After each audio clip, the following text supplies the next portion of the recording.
एक दिन भगवान विष्णु के प्रिय वाहन गरुड़ जी ने विनम्रता से पूछा, प्रभु, ये जो मनुष्य पाप करते हैं उनके साथ मृत्यु के बाद सच में क्या होता है? भगवान विष्णु मुस्कुराए, गरुड़, अगर जानना चाहते हो तो स्वयं जाओ और देखाओ। गरुड़ जी ने प्रणाम किया और उड़ चले। सातों लोगों को पार करते हुए वे पहुंचे यमलोक में। वहां उन्होंने देखा भयानक द्वार, जहां से आग की लपटें और करुण चीखें निकल रही थीं। चारों ओर काले यमदूत लोहे की चाबुकों के साथ घूम रहे थे। गरुड़ जी ने पूछा, ये कौन है जो इतने कष्ट में हैं? यमदूत बोले, ये वे हैं जिन्होंने पृथ्वी पर झूठ बोला, चोरी की और धर्म का अपमान किया।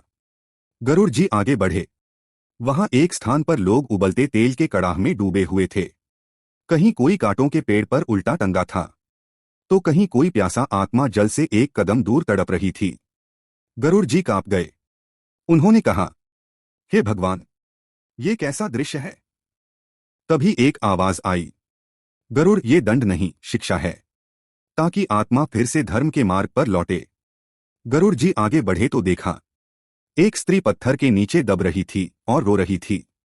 उसने कहा, मैंने जीवन में दूसरों का भोजन छीना था, अब वही भोजन मेरा बोझ बन गया है।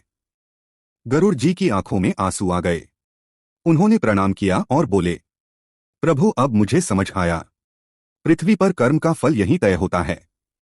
विष्णु जी बोले, गरुड़, जो धर्मपूर्वक जीवन जीता है उसे न नरक का भय होता है न मृत्यु का, लेकिन जो अधर्म करता है उसकी आत्मा खुद अपना नरक रचती है। गरुड़ जी बोले, प्रभु, अब मैं जब भी पृथ्वी पर जाऊंगा लोगों को धर्म और सच्चाई का उपदेश दूंगा। और तभी से गरुड़ पुराण की रचना हुई, ताकि मनुष्य जान सके कि जीवन के बाद क्या होता है।